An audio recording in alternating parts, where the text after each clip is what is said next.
Praise the Lord. ഇന്നത്തെ നമ്മുടെ ചിന്താവിഷയമായി മത്തായിയുടെ സുവിശേഷം 4-ാം അധ്യായം 17-ാം വാക്യം വായിക്കാം. അന്നു മുതൽ യേശു സ്വർഗരാജ്യം സമീപിച്ചിരിക്കയാൽ മാനസാന്തരപ്പെടുവീൻ എന്ന് പ്രസംഗിച്ചു തുടങ്ങി. ദൈവമക്കളെ, മത്തായിയുടെ സുവിശേഷം 4-ാം അധ്യായം 17-ാം വാക്യത്തിൽ യേശു കർത്താവ് വാമൊഴിയായി പറയുകയാണ്, സ്വർഗരാജ്യം സമീപിച്ചിരിക്കയാൽ മാനസാന്തരപ്പെടുവീന് എന്ന് പറഞ്ഞു തുടങ്ങി. സ്നാപക യോഹന്നാൻ തടവിലായി എന്ന് കേട്ടയാറെ അവൻ യേശു കർത്താവ് ഗലീലയിലേക്ക് വാങ്ങിപ്പോയി. നസറത്ത് വിട്ട് ഹല്ലേലൂയ അവൻ ഗലീലയിലേക്ക് വാങ്ങിപ്പോയി. ഹല്ലേലൂയ അവൻ യേശു കർത്താവ് അവിടെ പറയുകയാണ്, യെശയ്യാ പ്രവാചകൻ മുഖാന്തരം യേശുവിനെ പറ്റി പറഞ്ഞിട്ടുള്ള കാര്യങ്ങൾ ഇവിടെ നിവർത്തിയായി. ആ നിവർത്തിയായതിനു ശേഷം യേശു കർത്താവ് പറയുകയാണ്, ഹല്ലേലൂയ ഹല്ലേലൂയ, നിങ്ങള് മാനസാന്തരപ്പെടുവീൻ, സ്വർഗരാജ്യം സമീപിച്ചിരിക്കുകയാണ്, അതുകൊണ്ട് നിങ്ങൾ മാനസാന്തരപ്പെടുവീന് എന്ന് പറയുകയാണ്. ഹല്ലേലൂയ. ജീസസ് യേശു ക്രിസ്തുവിന്റെ പബ്ലിക് മിനിസ്ട്രി ഹല്ലേലൂയ സ്റ്റാർട്ട് ചെയ്യുന്നത് യോഹന്നാൻ സ്നാപകൻ തടവിലായതിനു ശേഷമാണ്. യോഹന്നാൻ സ്നാപകൻ ഈ ഭൂമിയിലേക്ക് വന്ന് യേശുവിന് വഴിയൊരുക്കുകയാണ്. യേശുവിന് വഴിയൊരുക്കി കഴിഞ്ഞതിന് ശേഷം അവൻ നേരെ ജയിലിലേക്ക് പോവുകയാണ്. അപ്പോൾ യേശു കർത്താവ് പറയുകയാണ്, നിങ്ങൾ റിപ്പന്റ് ചെയ്യുക, മാനസാന്തരപ്പെടുക. എന്താണ് മാനസാന്തരം എന്നാൽ? ഹല്ലേലൂയ, പാപത്തിൽ നിന്ന് ഓടി ഒളിക്കുക. Turn away from the sin. പാപത്തിൽ നിന്ന് നിങ്ങൾ ഓടി ഒളിക്കണം. And turn towards the God. ദൈവത്തിലേക്ക് തിരിയണം. പാപത്തിൽ നിന്ന് ഓടി ഒളിച്ച് നിങ്ങൾ ദൈവത്തിലേക്ക് തിരിയണമെന്ന് യേശു കർത്താവ് നമ്മെ ഓർപ്പെടുത്തുകയാണ്. അതുവെച്ചാൽ എന്താണ്? നമ്മുടെ ഹൃദയം മാറണം, നമ്മുടെ പ്രവൃത്തി മാറണം. ഹല്ലേലൂയ എന്ന് ദൈവം പറയുകയാണ്.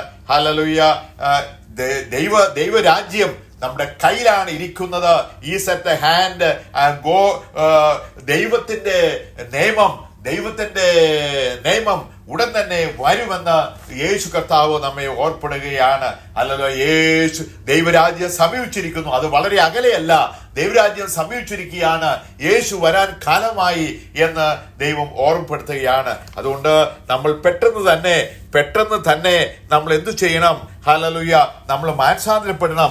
അങ്ങനെ മാനസാന്തരപ്പെടാഞ്ഞാല് ഹല്ലേലൂയ നമുക്ക് ശിക്ഷാവിധി ഉണ്ട് എന്ന് ദൈവം നമ്മെ യേശു കർത്താവ് ഓർപ്പെടുത്തുകയാണ്. മരുഭൂമിയിൽ വിളിച്ചു പറയുന്നതിന്റെ വാക്കാവിത്, കർത്താവിന് വഴിയൊരുക്കി അവന്റെ പാത നിരപ്പാക്കുക എന്ന് യെശയ്യാ പ്രവാചകൻ പറഞ്ഞവൻ ഇവൻ തന്നെ. ആ സ്നാപക യോഹന്നാനെ കുറിച്ച് പറയുകയാണ്. ആ യെശയ്യാ പ്രവാചകന്റെ പുസ്തകത്തിൽ പറഞ്ഞിരിക്കുന്ന ആളുണ്ടല്ലോ, യേശുവിന്റെ വഴി നിരപ്പാക്കുന്നവന്, ആ വഴി നിരപ്പാക്കുന്ന അവനുണ്ടല്ലോ, അത് ഇവൻ തന്നെയാണ്. ആരാണ്? ഹല്ലേലൂയ, സ്നാപക യോഹന്നാൻ. അവൻ നിരപ്പാക്കി കഴിഞ്ഞ് അവൻ നേരെ ജയിലിലേക്ക് പോവുകയാണ്. ഹല്ലേലൂയ. അവൻ ജയിലിലേക്ക് പോയി കഴിഞ്ഞപ്പോൾ യേശു കർത്താവ് തന്റെ പബ്ലിക് മിനിസ്ട്രി ഹല്ലേലൂയ തുടങ്ങുകയാണ്. മർക്കോസ് സുവിശേഷം 1-ാം അധ്യായം 15-ാം വാക്യത്തിൽ പറയുകയാണ്, ഹല്ലേലൂയ, രാജ്യത്തിന്റെ സുവിശേഷം പ്രസംഗിച്ച് കാലം തികഞ്ഞു, ദൈവരാജ്യം സമീപിച്ചിരിക്കുന്നു, മാനസാന്തരപ്പെടുവീൻ, സുവിശേഷത്തിൽ വിശ്വസിപ്പീൻ. അവിടെ വീണ്ടും പറയുകയാണ്, നമ്മൾ എന്താണ്? മാനസാന്തരപ്പെടുവീൻ. മാനസാന്തരപ്പെടാഞ്ഞാല് ദൈവം വരുകയും നമ്മെ ശിക്ഷയ്ക്ക് വിധിക്കുകയും ചെയ്യുമെന്ന് ദൈവം നമ്മെ ഓർപ്പെടുകയാണ്. അതാണ് 50-ാം സങ്കീർത്തനത്തില് നമ്മെ ഓർപ്പെടുത്തുകയാണ്. സൂര്യന്റെ ഉദയം മുതൽ അസ്തമയം വരെ ഭൂമിയെ വിളിക്കുകയാണ്. ആസാഫിന്റെ സങ്കീർത്തനമാണ് 50-ാം സങ്കീർത്തനം. 50-ാം സങ്കീർത്തനത്തിൽ പറയുകയാണ്, സൂര്യന്റെ ഉദയം മുതൽ അസ്തമയം വരെ ഹല്ലേലൂയ ഭൂമിയെ വിളിക്കുകയാണ്. സൗന്ദര്യത്തിന്റെ പൂർണ്ണതയായ സിയോനിൽ നിന്ന് ദൈവം പ്രകാശിക്കുന്നു. ഹല്ലേലൂയ. നമ്മുടെ ദൈവം വരികയാണ്. അവൻ മൗനമായിരിക്കുകയില്ല. അവന്റെ മുമ്പിൽ തീ ദഹിപ്പിക്കുന്നു. അവൻ ന്യായം വിധിക്കേണ്ടതിന് മേലിന്ന് ആകാശത്തെയും ഭൂമിയെയും വിളിക്കുകയാണ്.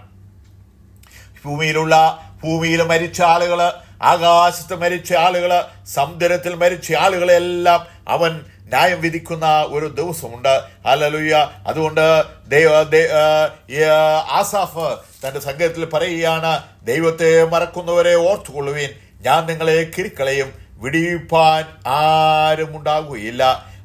വിടിവിപ്പാൻ ആരും ഉണ്ടാകുകയില്ല. സ്വോത്രം എന്ന യാഗമർപ്പിക്കുന്നതിനെ മഹത്വപ്പെടുത്തുന്നു. തന്നെ നടപ്പിനെ ക്രമപ്പെടുത്തുവാൻ ഞാൻ ദൈവത്തിന്റെ രക്ഷയെ കാണിക്കും. അതുകൊണ്ട് നമ്മൾ എന്ത് ചെയ്യണം? ഹല്ലേലൂയ. ദൈവത്തെ മറക്കുന്നവരെ നീ ഓർത്തുകൊള്ളുവീൻ, ഞാൻ നിന്നെ കിരുക്കളയും, വിടിവിപ്പാൻ ആരും ഉണ്ടാകുകയില്ല. ഹല്ലേലൂയ. നാം ഇരുന്ന് തൻ്റെ സഹോദരന് വിരോധമായി സംസാരിക്കുന്നു, തൻ്റെ അമ്മയുടെ മകനെ കുറിച്ച് അപവാദം പറയുന്നു. ഇവ ചെയ്ത് ഞാൻ മിണ്ടാതിരിക്കുന്നയാൽ ഞാൻ നിന്നെപ്പോലെ ഉള്ളവനെന്ന് നീ നിരൂപിച്ചു. ഞാൻ നിന്റെ കൺമുമ്പിൽ ഇവയെ നിരത്തി വയ്ക്കും, ഞാൻ നിന്നെ കിരുക്കളയും, വിടിവിപ്പാൻ ആരും ഉണ്ടാകുകയില്ല എന്ന് ദൈവം നമ്മെ ഓർപ്പെടുത്തുകയാണ്. അതുകൊണ്ട് ദൈവമക്കളെ, ഹല്ലേലൂയ, നമ്മുടെ ജീവിതയാത്രയിൽ ഹല്ലേലൂയ, നമ്മൾ ദൈവത്തെ മറന്ന് നമ്മൾ ജീവിക്കരുത്. യഹോവയായ ദൈവം യേശു കർത്താവിനെ മറന്ന് നമ്മൾ ജീവിക്കരുത് എന്ന് ദൈവം നമ്മെ ഓർപ്പെടുത്തുകയാണ്. ഇതാണ് സുപ്രധാന കാലം, ഇതാണ് സുപ്രധാന ദിവസം. നമ്മൾ മാനസാന്തരപ്പെടണം, ദൈവത്തെങ്കിലേക്ക് നമ്മൾ തിരിഞ്ഞു വരണമെന്ന് ദൈവം നമ്മെ ഓർപ്പെടുത്തുകയാണ്. ലൂക്കോസ് 13-ാം മാനസാന്തരപ്പെടാഞ്ഞാൽ നിങ്ങൾ എല്ലാവരും അങ്ങനെ തന്നെ നശിച്ചു പോകും. അവിടെ യേശു കർത്താവ് പറയുകയാണ്, നിങ്ങൾ മാനസാന്തരപ്പെടണം. നിങ്ങൾ മാനസാന്തരപ്പെടാഞ്ഞാൽ നിങ്ങളെല്ലാവരും ഹല്ലേലൂയ പാതാളത്തിന് അടിമയായി തീരും. നിങ്ങളെല്ലാവരും അങ്ങനെ നശിച്ചു പോകും. നിങ്ങളങ്ങനെ നശിച്ചു പോകുന്നത് പോകും എന്ന് ദൈവം നമ്മെ വീണ്ടും ഓർപ്പെടുത്തുകയാണ്. അപ്പോസ്തലപ്രവൃത്തി 2-ാം നിങ്ങൾ മാനസാന്തരപ്പെട്ട് നിങ്ങളുടെ പാപങ്ങളുടെ മോചനത്തിനായി ഓരോരുത്തരും യേശു ക്രിസ്തുവിന്റെ നാമത്തിൽ സ്നാനമേൽപ്പീൻ, എന്നാൽ പരിശുദ്ധാത്മാവ് എന്ന ദാനം നിങ്ങൾക്ക് കിട്ടും. നിങ്ങൾ മാനസാന്തരപ്പെടണം എന്ന് വെച്ചാൽ എന്താണ്? പാപത്തിൽ നിന്ന് തിരിഞ്ഞോടി ദൈവത്തിന്റെ അടുത്തേക്ക് നിങ്ങൾ എത്തിച്ചേരണം. ഹല്ലേലൂയ. നമ്മെ സൃഷ്ടിച്ച ദൈവത്തെ നമ്മൾ മൗഥീകരിക്കണം, അവന്റെ മുഖത്തേക്ക് നമ്മൾ നോക്കണം, അവനെ ആരാധിക്കണം. അങ്ങനെ അവനെ മാനസാന്തരപ്പെട്ട് കഴിഞ്ഞിട്ട് പാപങ്ങളുടെ യേശു ക്രിസ്തുവിന്റെ നാമത്തിൽ സ്നാനമേൽപ്പീൻ, എന്നാൽ നമ്മൾ എന്ത് ചെയ്യണം? അത് കഴിഞ്ഞിട്ട് യേശു ക്രിസ്തുവിന്റെ നാമത്തിൽ നമ്മൾ സ്നാനമേൽക്കണം. അങ്ങനെ നമ്മൾ സ്നാനമേറ്റാൽ പരിശുദ്ധാത്മാവ് എന്ന ഒരു ദാനം നമുക്ക് കിട്ടും. എന്താണ് പരിശുദ്ധാത്മാവ്? അത് ദൈവമാണ്. ദൈവം നമ്മുടെ ഉള്ളിൽ ഇരിക്കും. ഹല്ലേലൂയ. അങ്ങനെ ദൈവം നമ്മുടെ ഉള്ളിൽ ഇരുന്നാൽ ഹല്ലേലൂയ എന്റെ പ്രത്യേകത എന്താണ്? അതാണ് യെശയ്യാപ്രവചനം 48-ാം പറയുന്നത്, ഇസ്രായേലേ, നിന്റെ വാക്ക് കേട്ട് അനുസരിച്ചെങ്കിൽ കൊള്ളാമായിരുന്നു, എങ്കിൽ നിന്റെ സമാധാനം നദി പോലെയും നിന്റെ നീതി സമുദ്രത്തിന്റെ തിര പോലെയും ആകുമായിരുന്നു. ഹല്ലേലൂയ. ദൈവം തമ്പുരാൻ പറയുകയാണ്, ഹല്ലേലൂയ, ഹല്ലേലൂയ, നീ നിന്റെ വാക്ക് കേട്ടനുസരിച്ച് കൊള്ളാമായിരുന്നു, എന്നാൽ നിന്റെ സമാധാനം നദി പോലെയും നിന്റെ നീതി സമുദ്ര തിര പോലെയും ആകുമായിരുന്നു. നിന്റെ സന്തതി മണൽ പോലെയും നിന്റെ ഗർഭഫലം മണൽത്തരി പോലെയും ആകുമായിരുന്നു. ഹല്ലേലൂയ. നമ്മൾ ദൈവത്തിന്റെ വാക്ക് കേട്ട് നമ്മൾ അനുസരിച്ച് നടന്നാല് ദൈവം നമ്മെ അനുഗ്രഹിക്കുന്ന വിധങ്ങളാണ് ദൈവം നമ്മെ ഓർപ്പെടുത്തുന്നത്. അങ്ങനെ നമ്മുടെ സമാധാനം നദി പോലെയാണ്. നീതി സമുദ്ര തിര പോലെയാണ്. സമാധാനം നദി പോലെ എന്ന് വെച്ചാൽ എന്നും പുതിയ സമാധാനം നമ്മുടെ ജീവിതത്തിൽ വന്നുകൊണ്ടേയിരിക്കും. സമാധാനമില്ലാത്തൊരവസ്ഥ നമ്മുടെ ജീവിതത്തിൽ ഉണ്ടാകുകയില്ല എന്ന് ദൈവം നമ്മെ ഓർപ്പെടുത്തുകയാണ്.